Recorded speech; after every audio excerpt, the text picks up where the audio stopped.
Before we begin, I just want to say this commentary is going to be a tad different than my other ones. You see, this commentary exists because of Jar's video Response with Receipts, and trust me, I will be going over that video because it has a lot of problems. However, going over that alone really wouldn't give my audience a full understanding of what's going on in this situation.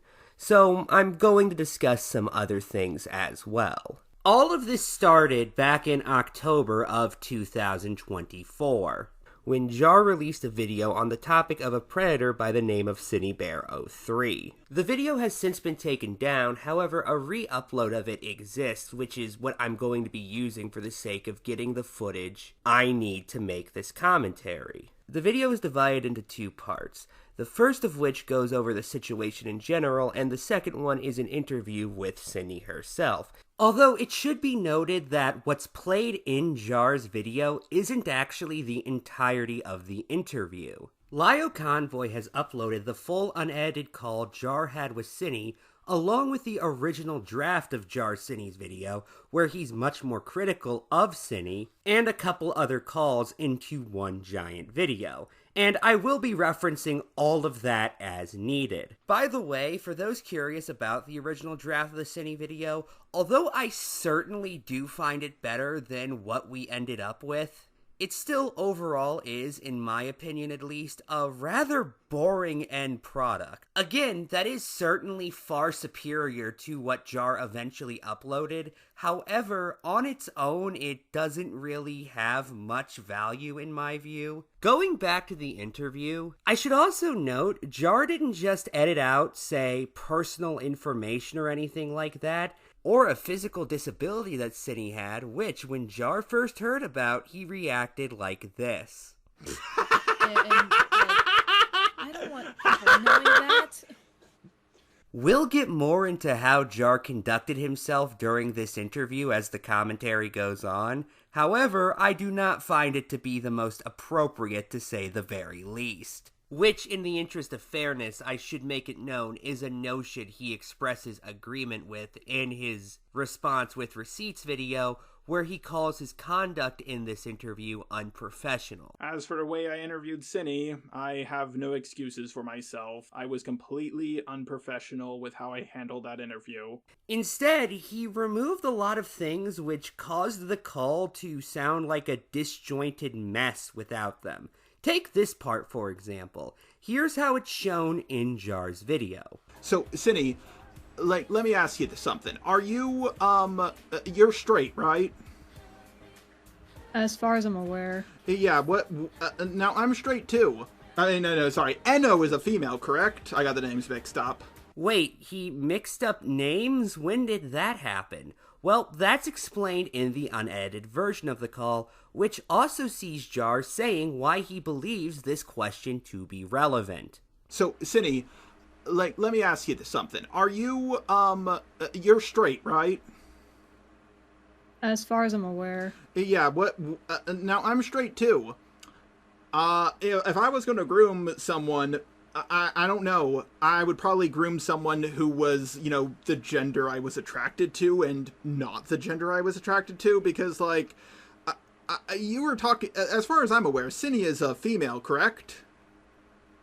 I'm female, yes. No, sorry. Eno is a female, correct? I got the names mixed up.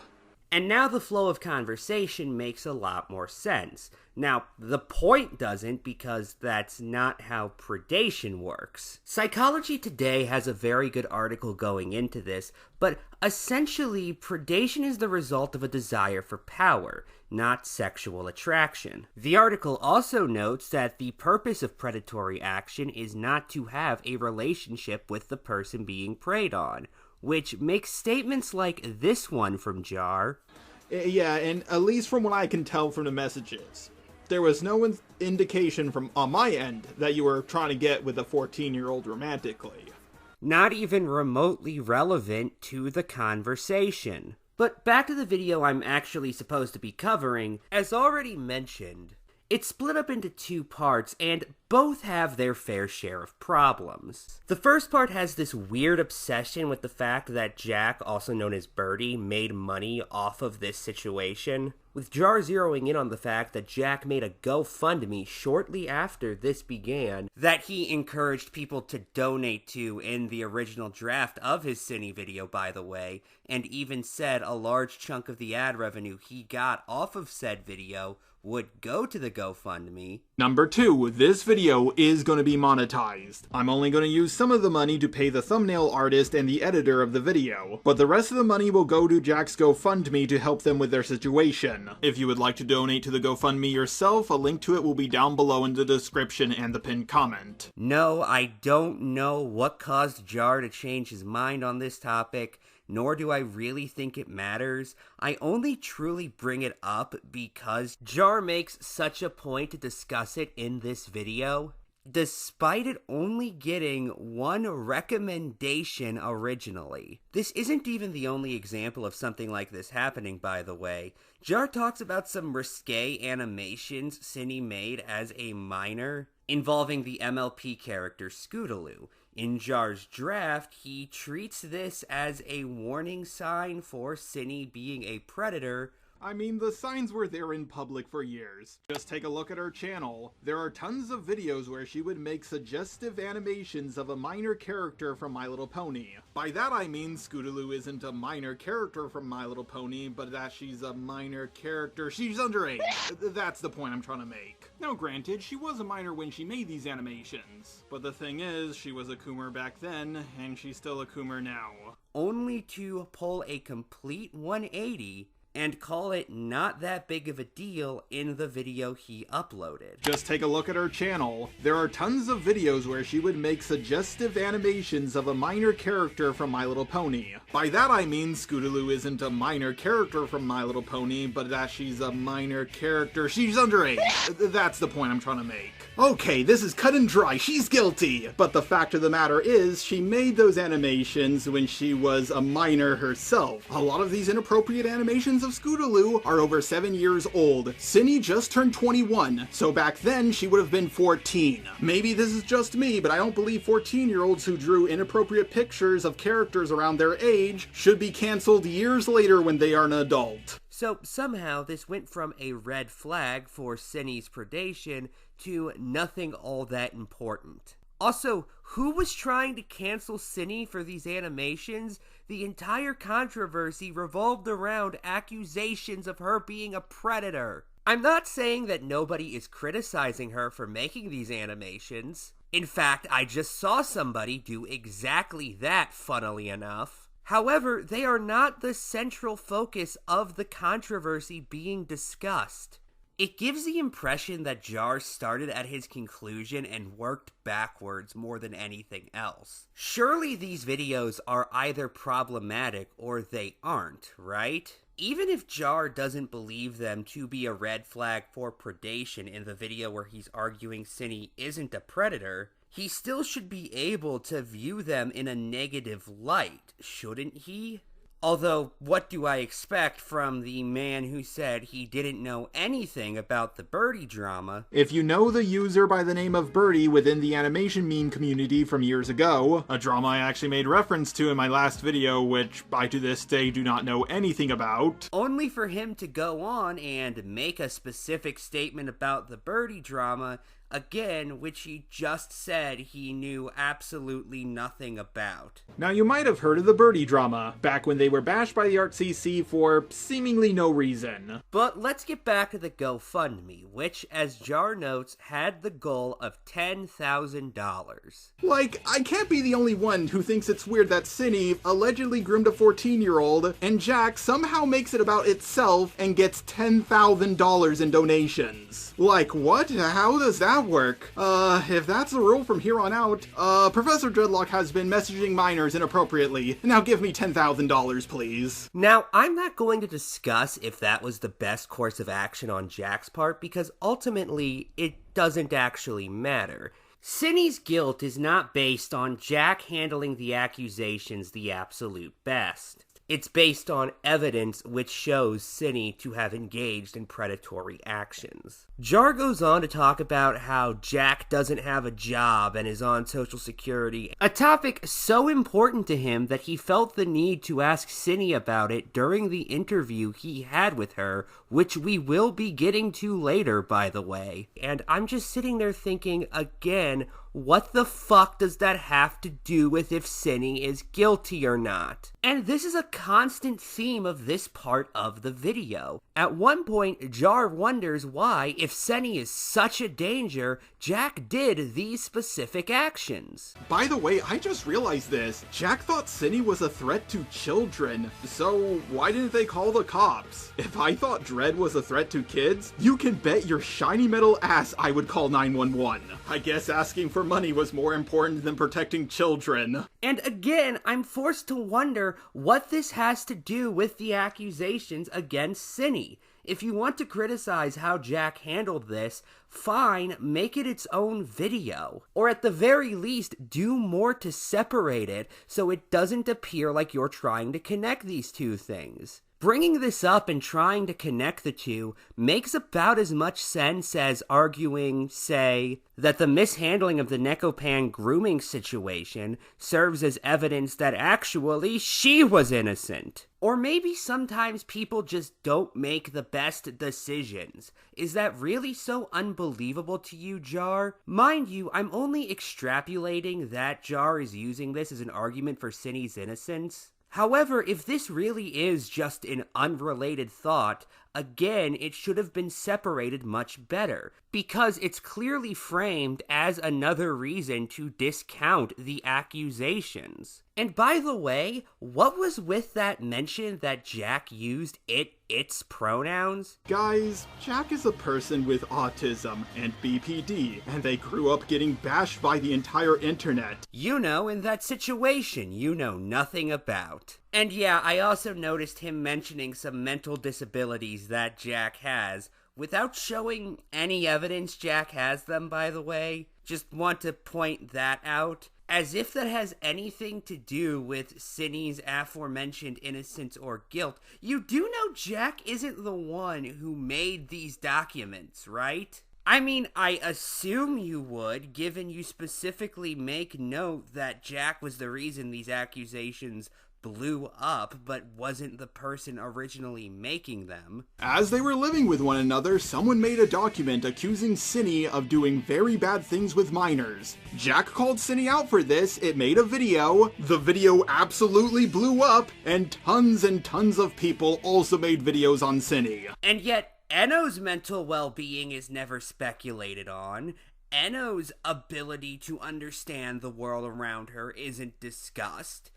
Only Jack's for some reason. And by the way, Jar specifically criticizes the Jack-centered framing of this situation in the fucking video I'm covering. One thing that really shocked me about this whole drama is the amount of people treating this like it's Cinny versus Jack, but they seem to forget about Enno. I think they are left out because they aren't a public figure, so most people just don't care about them. So naturally, Jar, being aware of this problem, decides to perpetuate it by talking about Jack non-stop in this video. I also want to highlight this part said directly after what I just played. The minor got nothing, and Jack got over $10,000. But according to the GoFundMe, Jack needed that money to move out given he was living with Cinny at the time. Something that was not the case for Enno. What would it even mean for Enno to get something like Jack did here?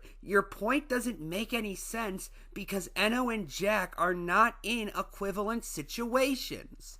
Now, Jar says that $10,000 is more than what Jack needed. Even if you're moving out, you don't need $10,000 unless you live in California or New York or something. In fact, if you live in one of those two states, $10,000 will only cover your rent for a week. But why couldn't Jack just ask for, I don't know, $2,000 or $3,000 and then get a job? Maybe he was intentionally asking for more than he thought he would need because he was worried about an unexpected financial situation coming up during during this process, or in case he wasn't able to get a source of income as quickly as he would like, that idea took 10 seconds of thought to cross my mind. It's not even as if I'm describing a difficult to imagine, far-fetched hypothetical here. Now, I should make it known real quick that, to my understanding, Jack went on to squander the money he got from this GoFundMe. I will not be going into that here because, first off, there are other people who can tell you far more about that than I can. Second off, that has nothing to do with why people gave Jack the money in the first place.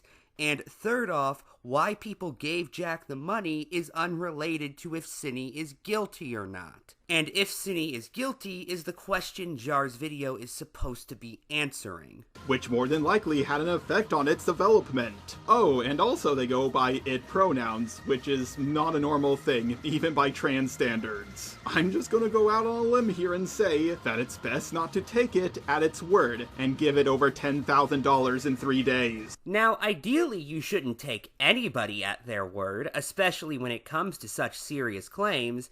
That's why it's important to rely on evidence. But again, what does this have to do with the legitimacy of the claims about Cinny? It constantly feels like Jar is just poisoning the well in this regard. And by the way, I zeroed in on Jar's mention of Jack having its pronouns because that is similarly mentioned in his response with Receipts video. And I believe that Cinny was gaslit into doing that by her roommate who goes by it pronouns. He doesn't discuss anybody else like this. He doesn't, for example, say that Cinny Bear is an accused predator who goes by she/her pronouns. It just feels weird, is my point. He similarly made it a point to emphasize the fact that Hopeless Peaches had identified as transgender at some point during her controversy, saying during his interview with Cinny that she changed her pronouns a lot and went crazy. Like, here's the thing, I'm a very punishment equals the crime kind of guy. That's why I defended Peaches so much, because I was like, there was too much punishment for what she had to go through.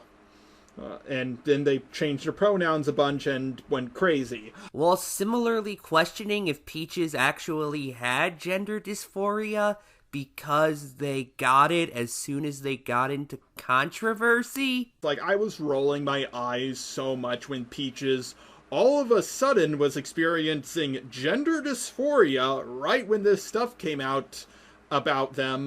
Like the timing just seemed too convenient. And look, I'm not going to comment on if that's true or not because, again, ultimately, it doesn't fucking matter. If somebody announces they've had gender dysphoria while also being outed for doing something bad, which, by the way, can just coincide with each other, that's not impossible, then the focus should be on the bad thing they did, not if they're lying about having this or that psychological condition at the same time. Look, I'm not going to sit here and call Jar transphobic, but I am going to say mentioning this at all is, at the very least, a strange move rhetorically, as I keep saying. Jar goes on to talk about how the document apparently doesn't have any evidence that points to Cinny being a predator. But Jar, the document had all the proof. I mean, look how many pages it had. All that evidence must prove that Cinny's a groomer, right? Well, actually, no. There's not one shred of evidence that Cinny groomed anyone. Just testimony, one of which came from herself, ironically. How Jar would know this is the case, I admit I have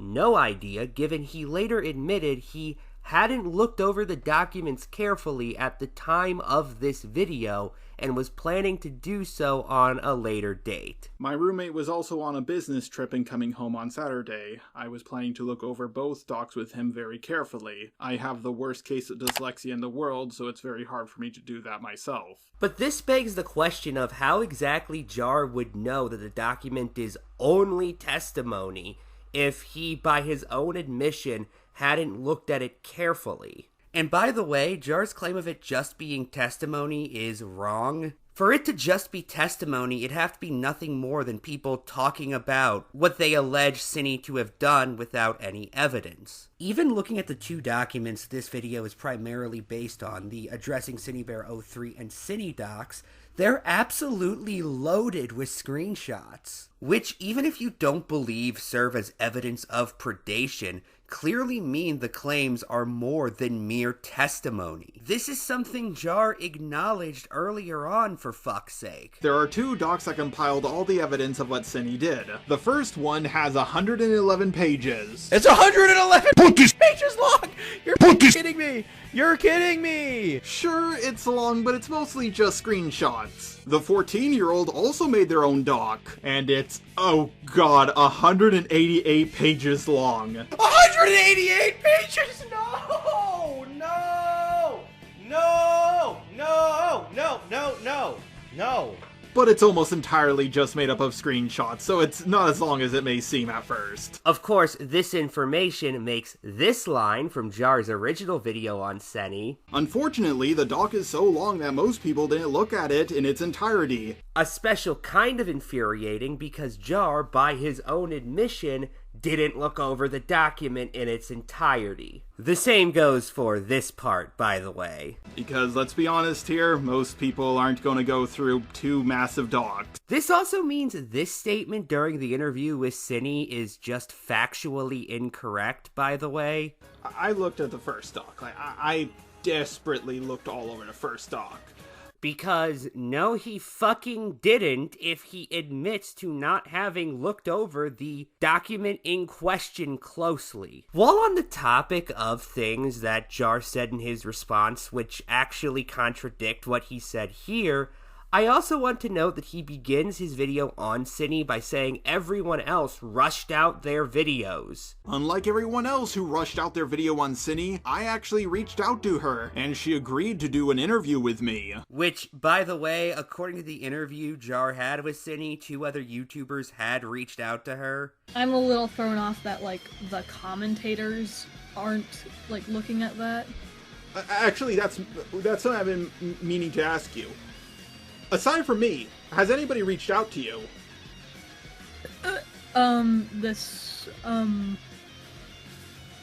Two YouTubers contacted me and, like, asked me questions, but no one else. Jar goes on to wonder if he's the first YouTuber who has said that Cine isn't as bad as everyone thinks she is. Cine then mentions that Kumo was the first one to do such a thing to her knowledge. Okay, so I'm literally the first person who was like, hey, I don't think you're as bad as what You're the everybody else second is saying. person. The first person was Kumo. Of course, it's Kumo. Only for him to later say that he did see Kumo's videos on Cine, meaning he should know he's not the first person to question this. When I was questioning this, I did watch Kumo's video because I realized, okay, I need to hear someone defending this because, like, sometimes you just need one person to say the emperor has no clothes for you to actually see that he's naked. Yeah, when I saw his video, not a great video. He kind of rambles a lot. It took forever to actually start. He also has another video that is way shorter. I prefer his second one, but even then the second one is so long. But, like, I looked at the video and I was like, this dude doesn't know what he's doing, but, like, he's telling the truth. And I find that worth pointing out because the video where he says this is, by his own admission, an unfinished draft that he panic uploaded after it was leaked. I was planning for Saturday to be a day where I would @Jack on Twitter, along with a day to look over a whole bunch of videos about Cine to make sure that my information was correct. Unfortunately, the last draft that I was still in the middle of adding stuff to was leaked by Kumo, and I panicked uploaded what I had. Jar also has a habit of comparing this situation to what happened with the YouTuber Pyrocynical, to the point where, although I can't confirm if this was originally in the video, the re-upload I found had a 4-minute chapter specifically called the Pyrocynical drama. The entire section is just him playing a video of Pyro discussing the allegations against him, while putting text on the screen that compares what Pyro went through to what Cinny went through. Now, I'll ignore the fact that I personally felt this section to be needlessly dragged out, and instead just discuss the larger rhetorical point Jar is making, which he explains immediately after this compilation concludes. And last I checked, we pretty much all forgave him. Which, by the way, if you're going to make this claim, Jar, it's probably best not to do it in the same video where you tell Cinny the following. What you did was bad. Very bad. If Yeah. you better thank your vagina. If you had a pee-pee, you would be, oh man, it would not be good for you if you had a pee-pee. Aw, man. Yeah, but people are more forgiving when women do this. A point he also made a couple of times in his original draft, I should note, although there it was to argue that we should take this seriously because we would take a man doing this seriously. But then you have things that are a little bit worse, like her saying to a 13-year-old that she's looking for a not-safe-for-work chatbot to talk to because she's horny. She was 17 at the time, and if she was a man, he would have gotten a few side glances at him for doing something like this. Maybe this is just me, but I don't think you need to be telling 15, 14, and 13-year-olds that you're horny. By the way, in the video that was actually released, he includes everything in that clip except for the part about how if a man were to have done this, they would have immediately gotten, as Jar puts it, a few side eyes. But then you have things that are a little bit worse, like her saying to a 13-year-old that she's looking for a not-safe-for-work chatbot to talk to because she's horny. Maybe this is just me, but I don't think you need to be telling 15, 14, and 13-year-olds that you're horny. Then they started to talk about, not safe for work stuff. I know some people will try to downplay this because Cinny is a 20-year-old girl, but if she was a 20-year-old man talking to a 14-year-old boy or girl like this, you know how you would react. I also want to point out how this clip is changed in the version that was actually released because it's just incredibly nonsensical. Then they started to talk about, not safe for work stuff. But none of the not safe for work topics they went over were nearly half as bad as some people made them out to be. Like who?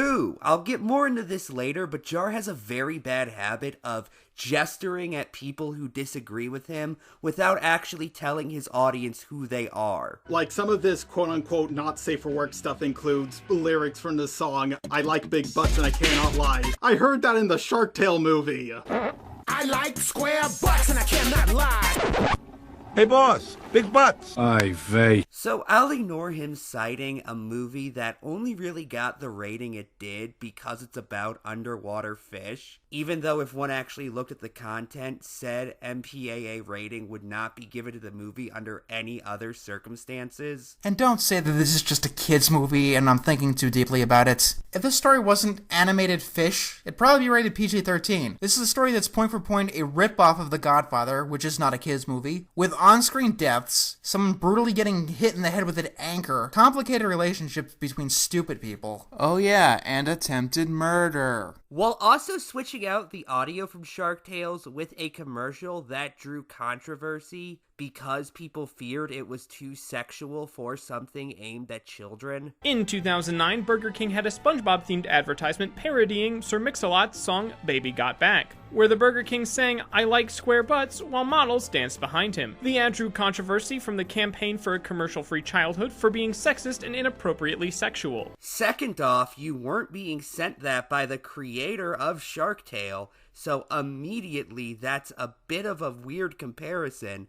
Third off, that's not all that happened in this conversation. Given this conversation also sees Cinny sending this person something they admit to finding sexually attractive, while also calling herself depraved and describing what she says as a, quote, awful thought. Seriously, if this isn't inappropriate, somebody should really consider telling Cinny because that's clearly how it's framed. And by the way, that conversation got far more graphic as it continued, with talk like this happening not even an hour after the original part of the conversation Jar showed happened. A little later, again, the same day as the screenshot Jar showed, we get this part of the conversation. Also rather explicit, you might notice. This isn't stuff that's buried deep within the document, by the way. It's not only just after what Jar already showed, it's also not even at the 30-page mark. But going back to the part about Cindy being a woman and therefore people being more forgiving of her actions, that's just a very strange thing to argue. Given now you're trying to argue there's a double standard where we all forgave an AMAB person for doing something we're currently criticizing an AFAB person for doing, which, okay, maybe, but even then, that isn't evidence that Cindy is innocent or guilty. If anything, that would just prove that people who were fine with Pyro but condemned Cindy are hypocrites. And don't get me wrong, if that is true, I say if because Jar doesn't actually name names or provide examples, he just asserts it without evidence, that is worth criticizing. I am not going to say otherwise.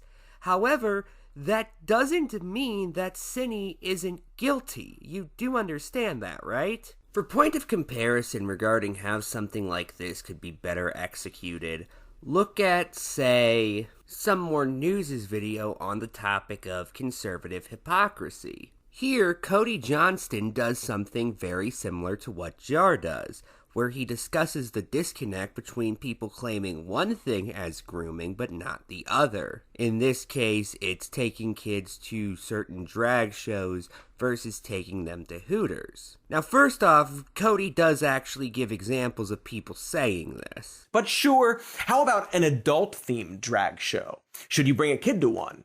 I don't know, should you bring a kid to see an R-rated movie? Should a child play a violent video game? What about somewhere like Hooters? Well, let's ask alpha male Nick Adams, who pretty much sums up the hypocrisy with the single, apparently not satirical tweet saying, "Take your kids to Hooters, not ridiculous drag shows," because of course the anti-drag ghouls only care about kids seeing adult content when it's specifically LGBTQ in nature, because they hate queer people. Unlike Hooters, I guess. Here's Nick saying, "Thank you, ladies. Hooters is 100% a family restaurant that is kid-friendly. And more Hooters, fewer drag shows. And if more members of Gen Z had been brought to Hooters as children, I can guarantee we would have had a red wave last night." I have looked him up, and he's somehow not a parody account. He's a Trump-approved conservative political commentator, and 90% of his Twitter feed is about Hooters. No, really, look at this shit. But there's also this line. Grooming is a very specific thing that doesn't happen at drag shows or Hooters. That's the actual point to all of this. Essentially, Cody is not appealing to simply people feeling one way or the other. He's actually discussing what these terms mean. Public perception plays no real role in Cody's analysis. However, it seems to be very central to Jar's. That's the major distinction here. Similarly, in their episode, Who Are the Real Groomers?, Cody does begin by talking about things that people have called grooming incorrectly, and does use comparisons in order to make the point that they are being ridiculous. Specifically through listing things that would not be considered grooming by anybody, but are comparable to the actions being labeled grooming by those on the right. Her other videos are basically an online public diary, and pretty much just as tame as this video. Seriously, go watch. The most sexual she gets is talking about dating, her sexual orientation, not wanting people to stare at her crotch, all things that never get blinked at if done by a cis woman. Why is there no outrage over the many, many, many, many, many other kids movies that feature teen crushes or even teen kisses? In Shrek, kids were exposed to implied donkey and dragon copulation, and we actually see their hybrid donkey-dragon offspring from the donkey-dragon fucking. Donkey came in that dragon. But people are upset over a movie where a teen boy has a crush on another teen boy? Seems like they just don't like gay people, or seeing gay people, or being reminded that gay people exist. However, that episode also contained a lengthy explanation of what grooming is in order to explain why these things aren't grooming. It's not just, by your logic, this is grooming, it's, by your logic, this is grooming, and here's why your logic is incorrect. I'm jumping ahead a tad, by the way, but during the interview with Cine, Jar actually continues using this tactic, and I find his example worth noting. I'm gonna probably have like an age verification thing going on. I don't know how exactly I plan on implementing that yet, because I don't want to like... My first idea was to have people like give me their driver's license, but that seems like a bad idea. That seems just have them click a very on easy way to dox yourself. Just have them click on the I promise I'm 18 button. Like that's. But then people are gonna be like, that's not good enough.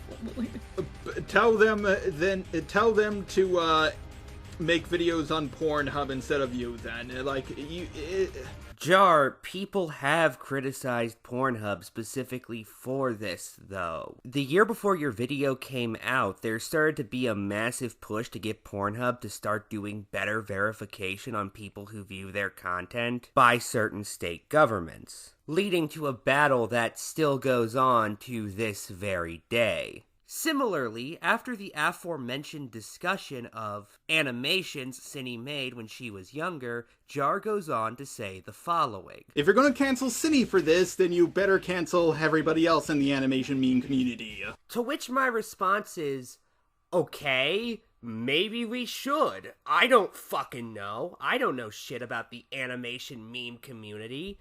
But Jar doesn't actually make an argument for this being acceptable. He just says, well, if you criticize Cine for this, you have to criticize a bunch of other people, which doesn't actually absolve Cine of anything.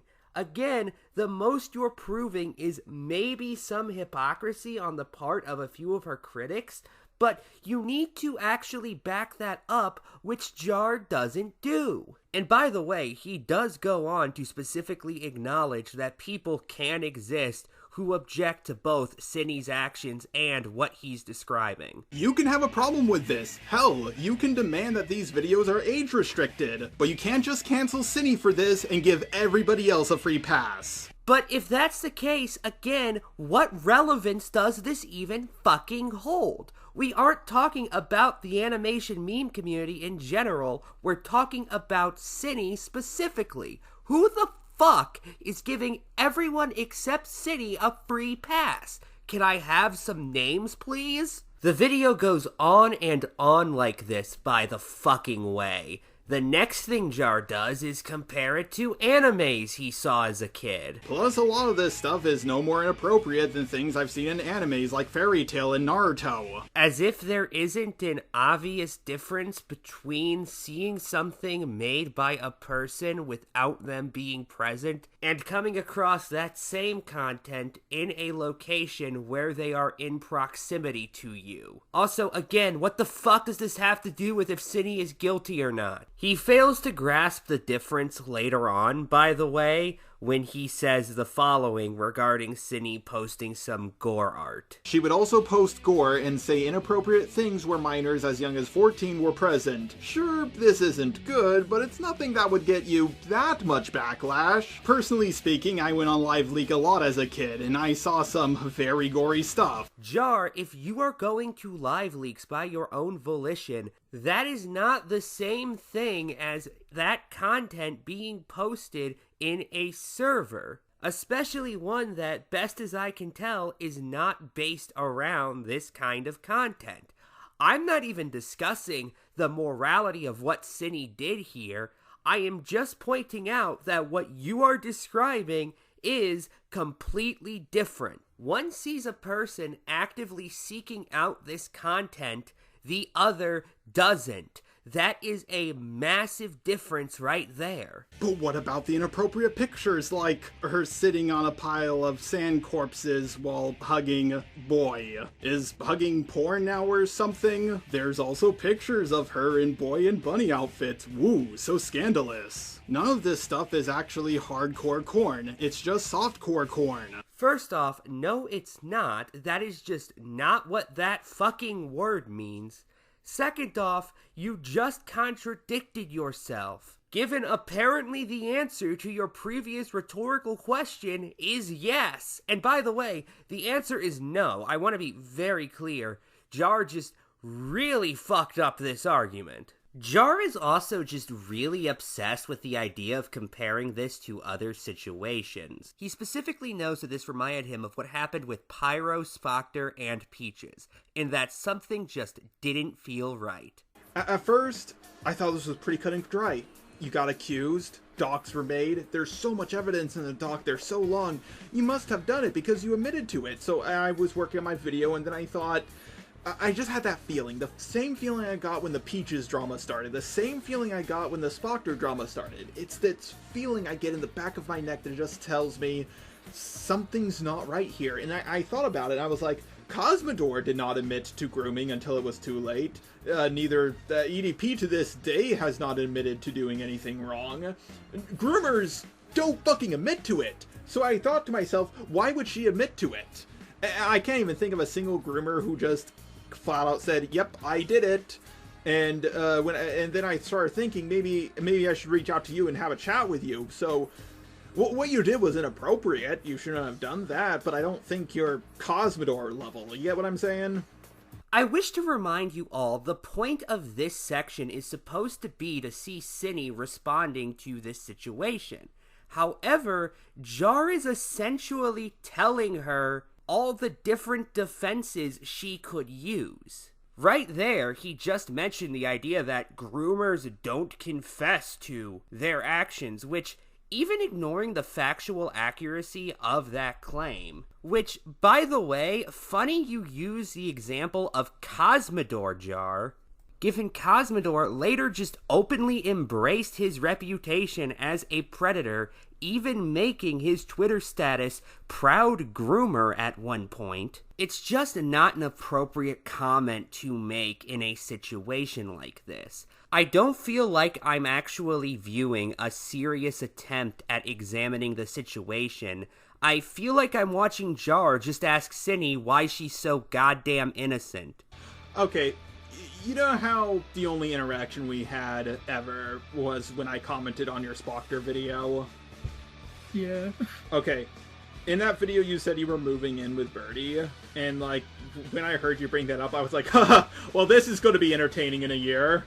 Oh. So that's exactly what I thought, because I was like, oh, two ArtCC people underneath the same roof. What could possibly go wrong? Did Jar morph into Bubsy for a second? What could possibly go wrong? Look, I know I'm harping on this, but if the point of this section was to extract useful information from Cinny about this situation, then Jar just failed miserably. There are essentially no new or important revelations about Cinny's actions, or even Jack's actions, in this call.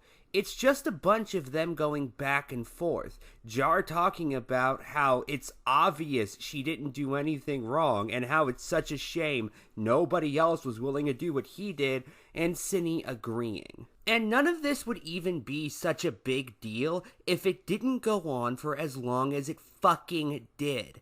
This is around 50 minutes of the video, and I have essentially shown you all of it that is of any significance.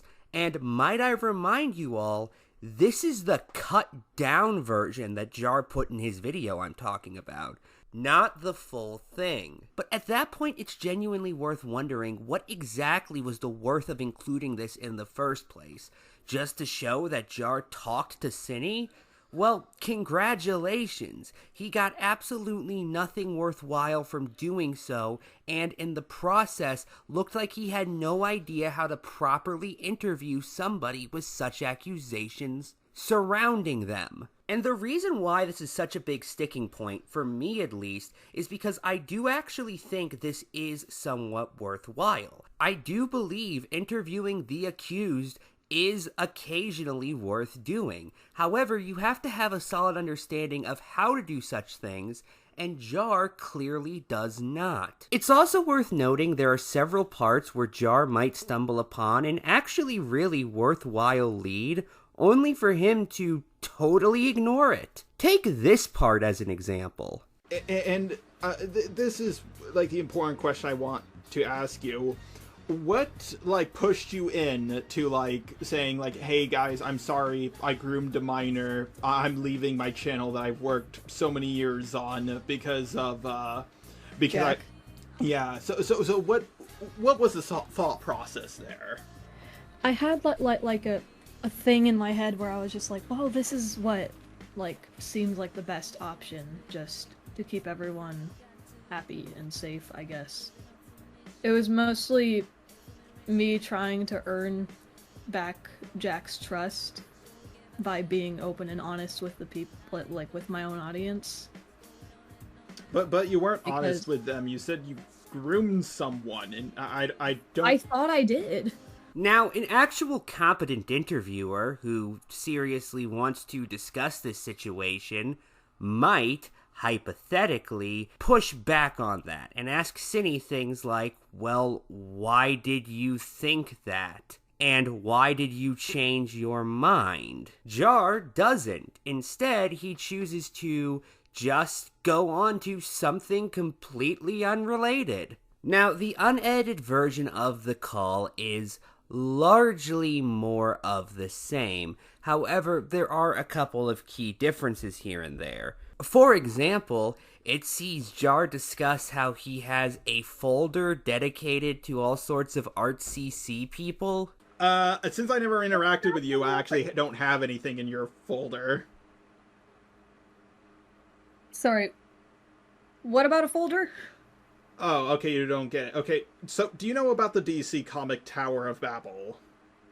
I don't. Batman's computer gets hacked by, I believe, Ra's al Ghul, and basically Batman on his computer had a file called Tower of Babel, and in that file was a bunch of folders on each of the Justice League members with, like, a list of all of their weaknesses and how to take them down.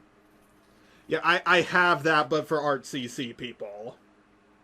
That makes sense why Batman would have that. That's really smart. I have one on Ponder. I have one on Oranges. I have one on everyone. Spooky. Yeah, that's actually why I made the Daft video, because, like, I looked at his. I was like, this is too big. I need to say something. God. I wouldn't need it if they didn't constantly backstab me. You saw what Junkie did to me. You see, Jar is very worried about the ArtCC, despite not really knowing what it actually is.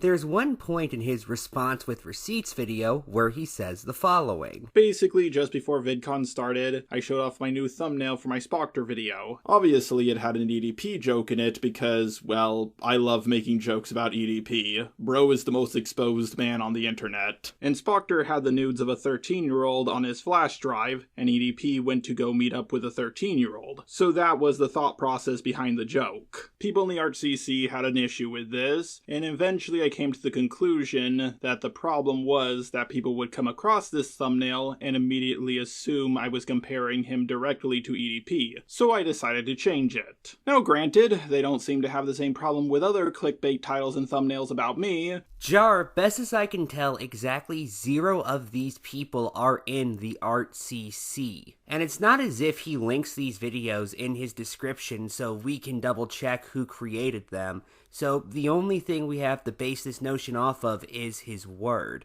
Also, the issue with your thumbnail was not that it was clickbaity, but that it could have easily distorted the situation through making Spocter look like something he's not. Given EDP very famously attempted to meet up with the minor in question, something which Spocter never did. I should also just point out that art commentary is a massive place. So even if these people Jar shows were members of the art commentary community, he'd also need to provide evidence that they're the same people. How do you know these specific commentators didn't really care about your Spocter thumbnail? How do you know the people who did care about the Spocter thumbnail didn't also take issue with these thumbnails? You're accusing people of hypocrisy without properly even defining who you're calling hypocritical outside of outside of a vague notion of the art commentary community. Jar talks a lot about the ArtCC in these videos. Other highlights include him calling them all spineless. If you've seen my Vincent Skullman video on my old channel, then you know that I've proven that ArtCC people are cartoonishly spineless. Just a little social pressure will make them admit to things that they haven't done. That they're, quote, insanely backstabby.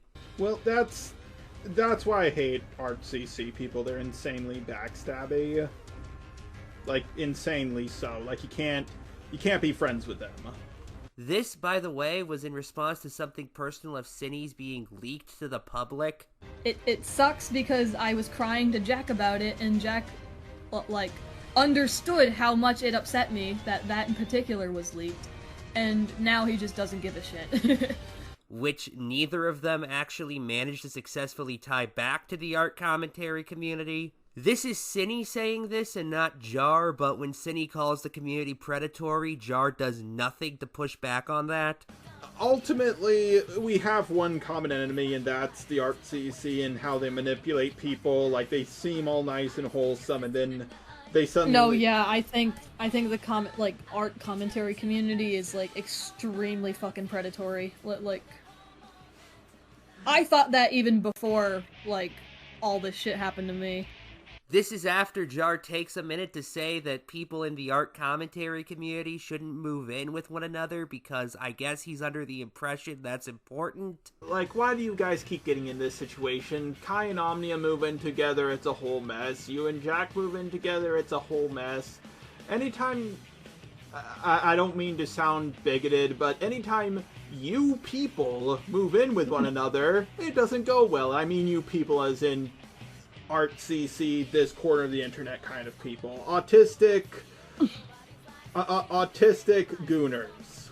Jar even began the original draft of his Cinny video by talking about how unsurprising it is that another member of the ArtCC turned out to be a bad person. Another person in the ArtCC has been outed as a bad person. Gee, that's surprisingly new. In other news, there's gonna be a sunrise tomorrow morning. As you can imagine, this opening sequence was greatly altered when his opinion on Cinny changed. Another person in the ArtCC has been outed as a bad person. Gee, that's surprisingly new. In other news, there's gonna be a sunrise tomorrow morning. That being said, this situation might not be as cut and dry as you once thought. Just like with the Pyrocynical drama, the Spoctor drama from 2016, and the Hopeless Peaches drama, there was something about the Cinny Bear situation that didn't feel right. I'll give you two options. You can take the blue pill and just believe the mainstream opinion about Cinny, or you can take the red pill, and I can show you just how deep this rabbit hole goes. It's worth noting that somehow in Jar's narrative, the ArtCC is always the bad guy.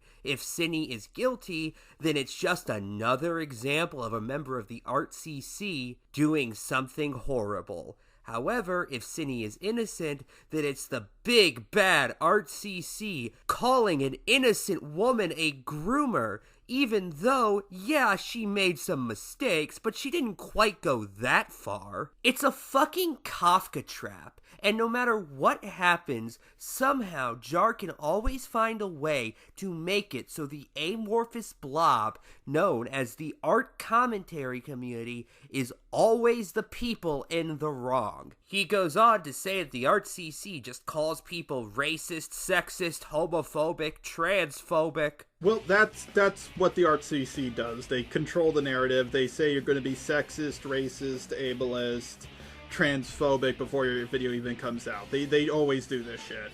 And by the way, didn't you ultimately say that Spoctor was canceled for being a coward and not because of his actions? When it comes to the Spoctor situation, the dude got canceled for being a pussy. Like, if I was in that same situation as him, I would have been like, oh yeah, I stumbled upon it, looked through all the multiple folders I had on it, saw the 13-year-old nudes, freaked out, ripped it out, stomped on it, and flushed it down my toilet. I'm not a predator, I just held on to those nudes in deep within folders, and that's what happened to me. Oh well, guess I'll keep uploading like I normally did, but instead he was like, no, I'm gonna run away and make people think I'm a predator, like fucking idiot. Yeah, Spoctor's just making people think he's a predator, and you aren't, by comparing him to EDP, somebody whose name you constantly evoke as an example of a predator. Which, by the way, Jar still did in his Spoctor video, even if he removed the reference from the thumbnail.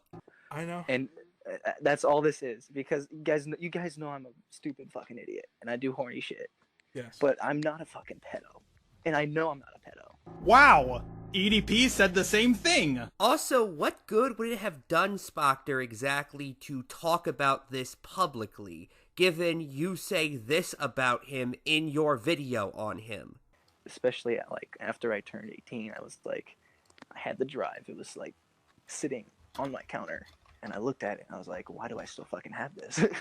So let me get this straight. You held on to the nudes of a 13-year-old past the point you turned 18. Okay, let's take the most charitable interpretation. Maybe Spoctor just forgot he had it, and then came across it a little later. Okay, why would anyone believe him after all the lies he's already told? Even if Spoctor said what Jar said he should in that hypothetical, it would have been very easy for people to respond by simply not believing him because he was caught lying on several other things. It doesn't make any fucking sense. Didn't Lio have to explain to you why that logic didn't make any fucking sense?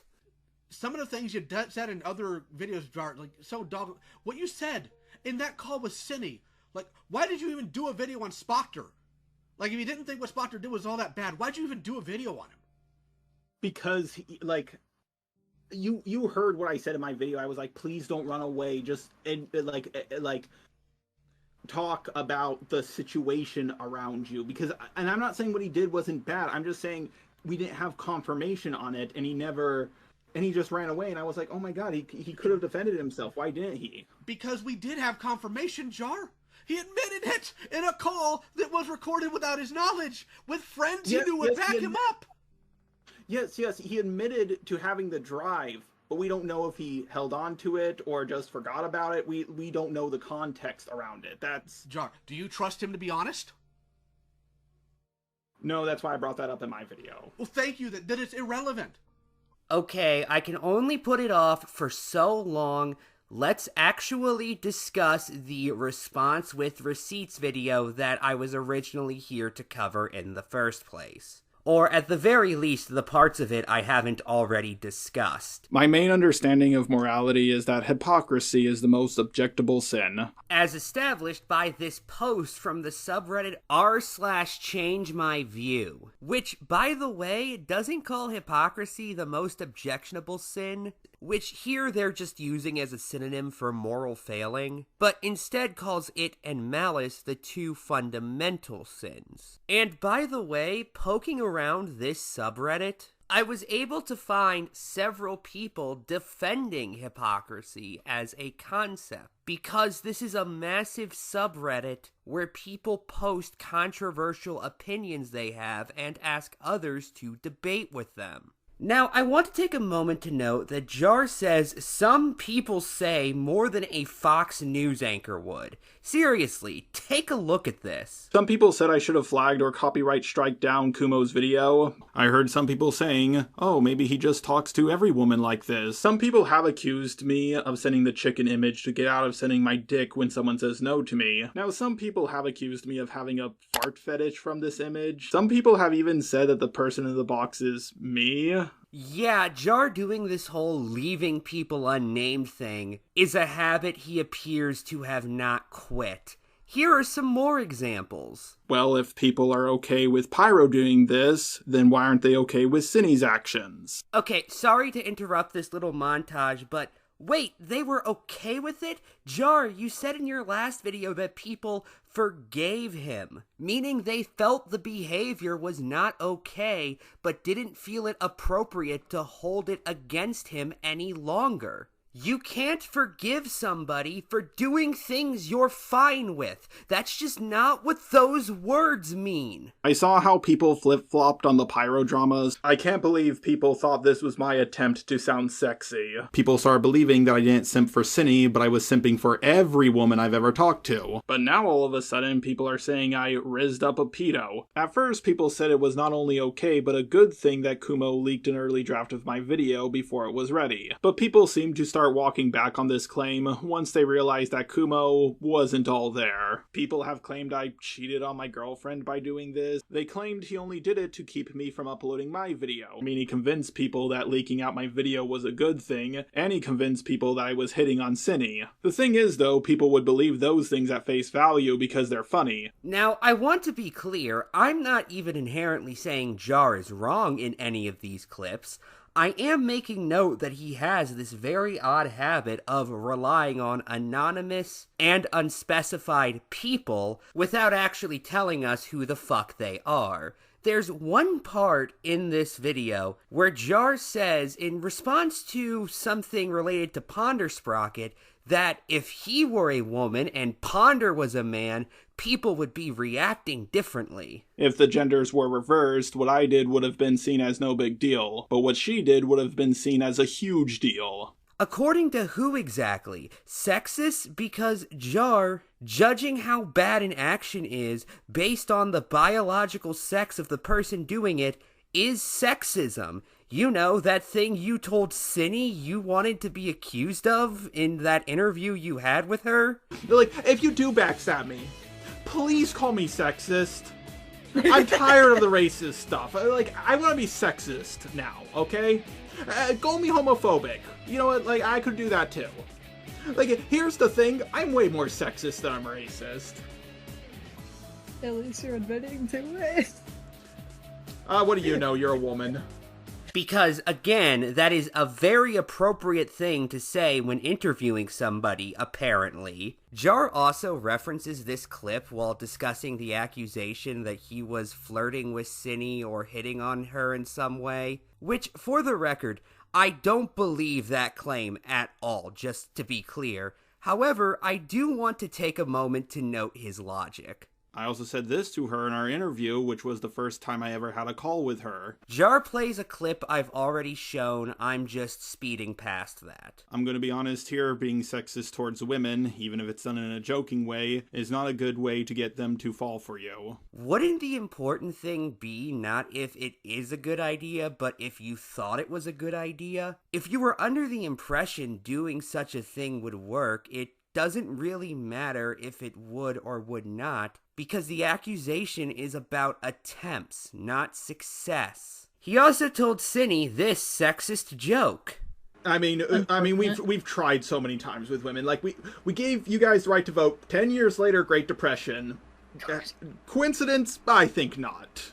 Jar, you know multiple states gave women the right to vote before the 19th Amendment, right? And by the way, he makes this obviously joking, just to be clear, plea to Cinny just after begging her not to backstab him. But I'm gonna ask you something.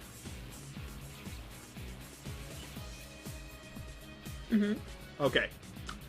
Please do not backstab me. I don't plan on it. I'm Okay. not an asshole.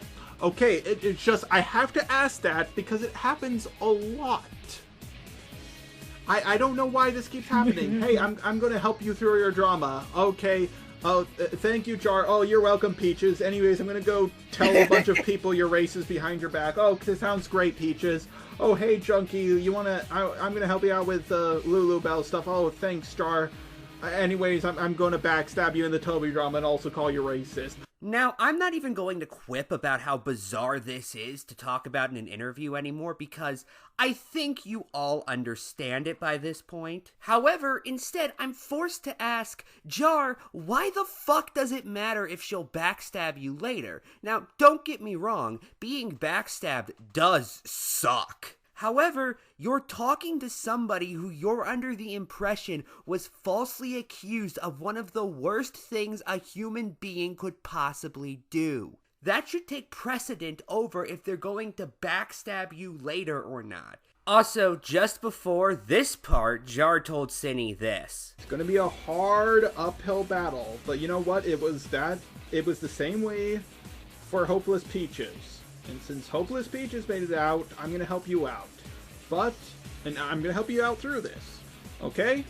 I'm sorry, when was Peaches accused of grooming during the situation you're currently talking about? Because best as I can tell, that never happened. Meanwhile, the entire controversy around Cinny is based on allegations of her being a predator. Anyway, Jar's video is split up into several sections, each addressing different controversies. Some of which, such as claims of him having a fart fetish, or him simping for Cinny, to use the lingo of the video, I'm not really all that interested in addressing. One of them has nothing to do with the actual wrongdoings Jar committed in this situation, and the other is one of many possible explanations for why he screwed up. With that said, I do find the existence of the second section to be noteworthy, if only because Jar does concede that he screwed up in the Cinny situation in this video. I'm not gonna sugarcoat things. I fucked up. I really dropped the ball in this situation. Meaning this part essentially boils down to him explaining that he didn't fuck up for this one specific reason.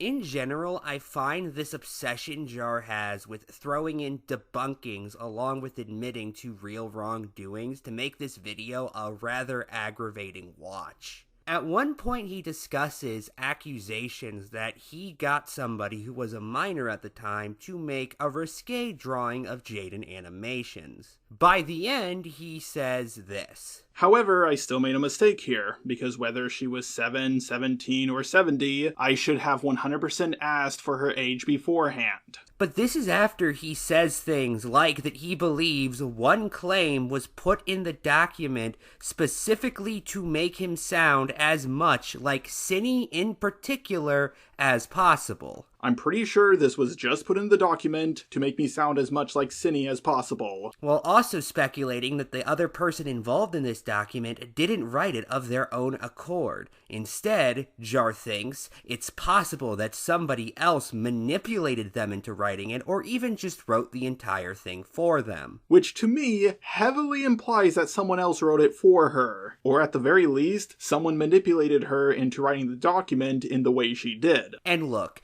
maybe this person is specifically framing things in order to get an emotional response from the reader. Maybe they are, to some degree, being overdramatic. She got interviewed and admitted to being overdramatic. Maybe she was being coached by the shadowy cabal out to hurt poor Just a Robot.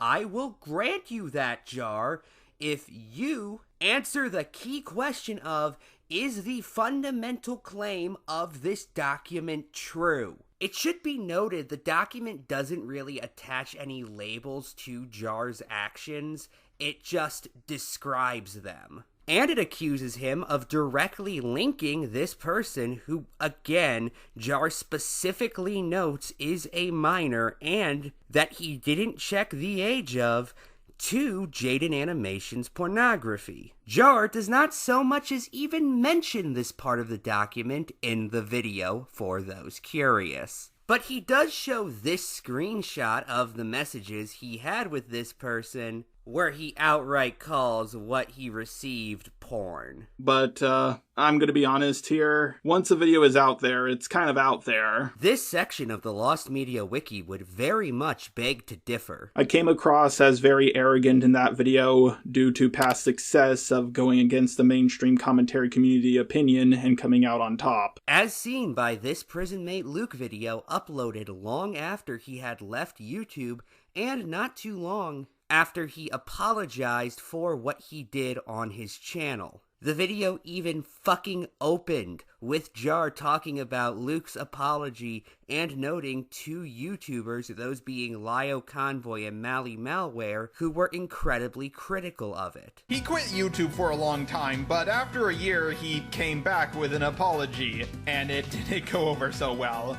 Leo Convoy was the first person to respond to it, and he was not happy with it, along with anyone else who accepted this dog shit apology. You're not sorry you did something wrong, you're sorry you got caught, you worthless piece of garbage. I don't know what half-wit created you and flung you into the universe, but they owe us an apology too.